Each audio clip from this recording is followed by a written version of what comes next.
Hi, Andrew McNair here. We're continuing our new video series on financial tips about generosity and giving tactics. So thanks for watching. And today we're going to explore the topic of CRTs, charitable remainder trusts.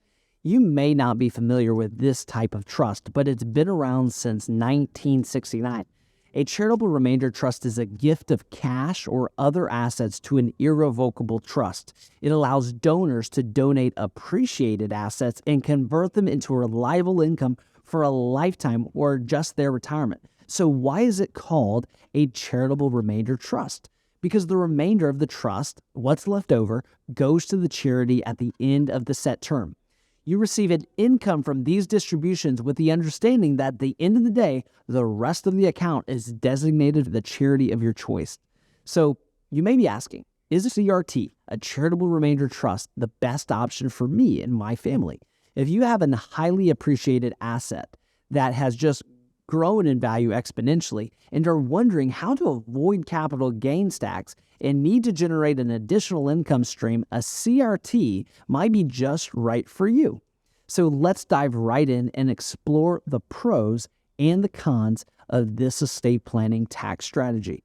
So who is eligible to open a CRT? This option is actually ideal for people who have assets with a high taxable gain that have accumulated a lot of gains in this asset and are looking to remove the taxable income or reduce their taxable estate.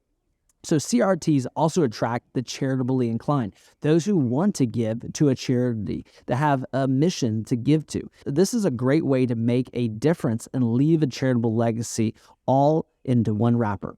But those who will most benefit from a CRT versus other ways to give to charity are those who are looking for a new income stream. Those who don't want to just make a gift and not receive anything back, they want to receive an income stream. But to open a CRT, you'll have to get into the nitty-gritty details, which we'll get to in just a minute, but you need to have that asset that's highly appreciated to see a lot of benefit from a CRT. With this type of trust, you want to have an asset that's really appreciated. So once you donate it to the CRT, it'll be sold and reinvested, so it needs to be worth the squeeze to be able to move it over to the trust. One of the main reasons to open a CRT, notwithstanding the charitable impact, is that this strategy can potentially allow you to receive more income over your lifetime than if you had single-handedly just sold the asset yourself and reinvested the funds. Why? Because the tax savings. If you sold the asset yourself and gave the funds to charity, you'd be subject to a hefty capital gains tax, and the charity actually gets less money, which is really a shame. So, however, when you donate the asset to the CRT and then it's sold, there's no capital gains tax actually taken out. So from the get-go, the CRT invests more than you would be able to if you sold it yourself and been subject to the capital gains. The whole amount is available to reinvest into income-producing assets to create an income stream, and then you get a significant charitable income tax deduction for the year based on the present value of those assets.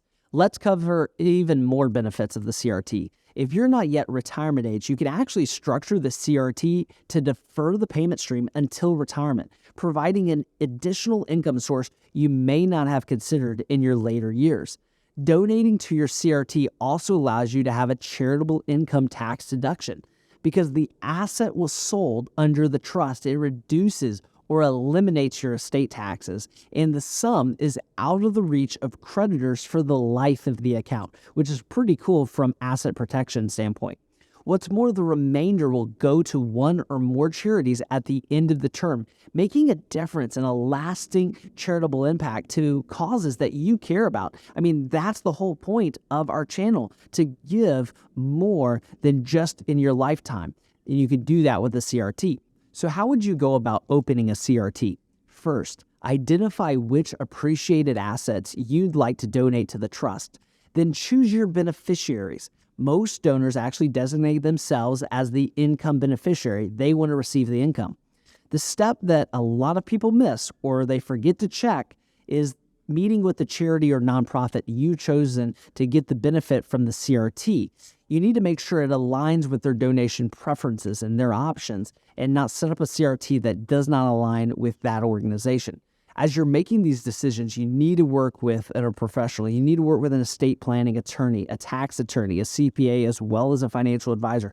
You really need to draw in an A team to design and build out the CRT productively. So again, a CRT is an irrevocable trust, which means that once you create it, you can't change it or modify it. So you need to get it right the first time. Once that stone and brick is in the mortar, it's done. Once the trust is open, transfers to the assets into the CRT, removes the assets from your estate for good. You receive an immediate charitable income tax deduction, which is nice. Then the trustee, who is the manager of the trust, actually sells the asset at full market value, paying no capital gains tax.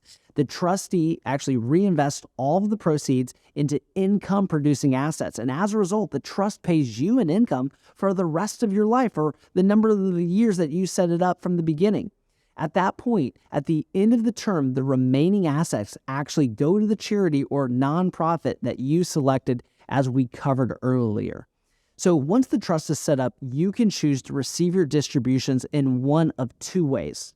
First, you can opt in to receive a fixed amount yearly, which provides security and really nice consistency. But don't forget, it doesn't necessarily provide protection against inflation over time.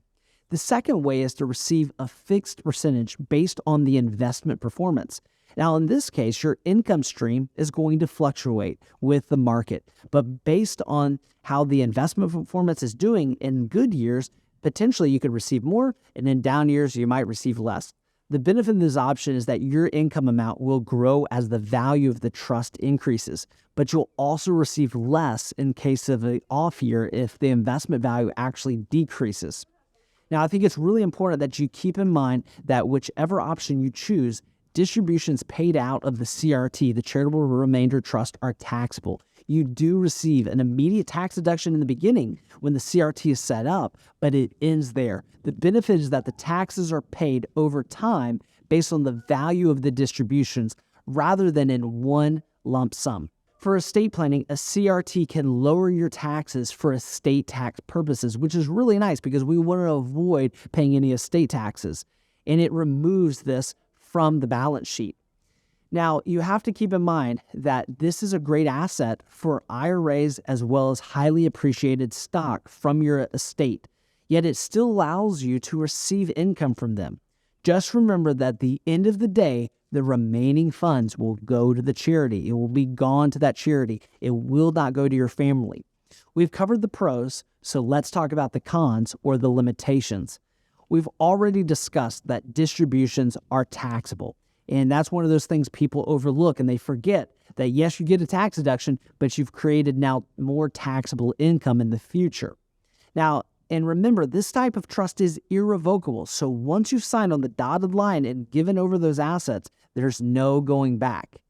One of the dangers of CRTs is that you may risk leaving nothing to your charity if you plan to receive high payments from the trust while you're still alive. Also, the charity or nonprofit you select as the beneficiary may have donation requirements. So make sure that you work with an organization that requires $1 million donation for this strategy, and you don't have that $1 million.